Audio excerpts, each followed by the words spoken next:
सेवारो हो सेवारो यो चाहिँ हाम्रो गाउँ हो। अहिले यस्तरी मकै नै मकै मकै नै मकै अनि जङ्गल पनि बढिराखेको छ। सँगसँगै यही जङ्गल बढेको कारण चाहिँ एकदम बाँदरले दुःख दिन्छ। आज भोलि चाहिँ बाँदरको काण्ड धेरै धेरै चलिराखेको छ हाम्रो नेपालभरि। खै म त भिडियो पनि हेरेको छुइनँ तर सुनेको चाहिँ। अनि यही सायद जङ्गल बढ्नुको कारण होला। जङ्गली जनावरहरूले पनि एकदम दुःख दिन्छ। बल्ल बल्ल किराबाट बचाएको मकैहरू अनि बल्ल बल्ल बचाएको मकैहरू चाहिँ फेरि जङ्गली जनावरहरूले रातभरि रुङ्नुपर्छ। हाम्रो दुम्सीले गर्दाखेरि हाम्रो ड्याड चाहिँ सुत्नै पाउनु हुँदैन, रातिभरि रुङ्नुहुन्छ। यता आएर मकैहरू रुङ्नु पर्यो, नत्र भने अब मरिमरि दुःख गरेकोहरू खेर जान्छ नि त होइन। अनि हाम्रो गाउँ चाहिँ यस्तो छ साथीहरू, यहाँनिर इस्कुस अनि अलैँची पनि रोप्नु भएको छ ड्याड ममले। अनि यस्तै छ यहाँ तलतिर धानको बिउ, अलैँची बारी। आज चाहिँ म अलैँची हेर्नु आएको कतिको फलेको छ भनेर। यहाँनिर खोर्सानीहरू पनि रोप्नु भएको छ, खोर्सानीहरू रोप्नु भएको छ ममले। यहाँनिर फलिरहेको छ खोर्सानीहरू चाहिँ फलेको हो। अनि यो झापातिर पाउने के भन्ने एउटा रुख हुन्छ नि हो त्यो पनि रोप्नु भएको छ।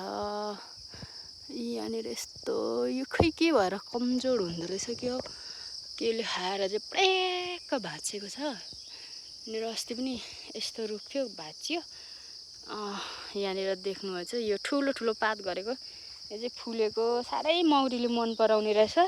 तपाईँहरू मौरी पालन गर्नुहुन्छ भने चाहिँ यो रुख पनि रोप्नुपर्ने रहेछ है साथीहरू। यो मौरीले एकदम मन पराउने रुख हो। हाम्रोमा चाहिँ टमाटर एकदम प्रशस्त पाइन्छ बर्खाको टाइममा चाहिँ।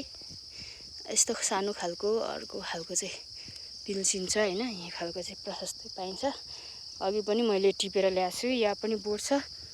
यो तिते बी भन्छ, यहाँनिर उम्रिराखेको छ। मलाई चाहिँ त्यति मन पर्दैन, अरूलाई मनपर्छ होला, तितो तितो छ होइन। खालि मिठो मात्रै मनपर्छ मलाई चाहिँ। यहाँ हेर्नु त खोर्सानी कति फलेको छ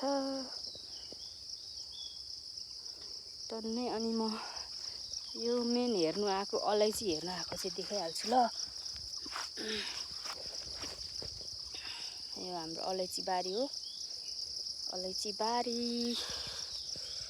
अलैँची बारीमा हाम्रो तुम्बा मकै हलाउँदै जाने हुन्छ देखिएन। यो चाहिँ उसको बिरुवा हो, सिल टिम्बुर भन्छ नि, यसको बिरुवा हो। अहिले यसको सिजन छ। उयो पर रुख छ अलिक ठुलो, त्यसको चाहिँ बिरुवा यता आएछ।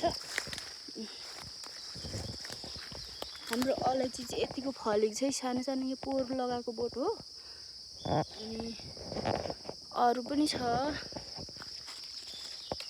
यहाँनिर। अलिक पुरानो बोट हो यो चाहिँ, अलिक धेरै फलेको छ। यो पनि पुरानो बोट हो, यसरी फलिराखेको छ पुरानो बोटहरूमा चाहिँ। कोसा कोसा अब सिजन आएपछि योचोटि खै भाउ के कसो छ थाहा छैन होइन। हामीलाई बुझाउनु होला हजुरहरूकोतिर कसरी छ भाउ अलैँचीको। देखिए यसरी फलेको छ है हाम्रोतिर। हजुरहरूको कतिको फलेको छ? यहाँ हमारा अलैँची बारी है।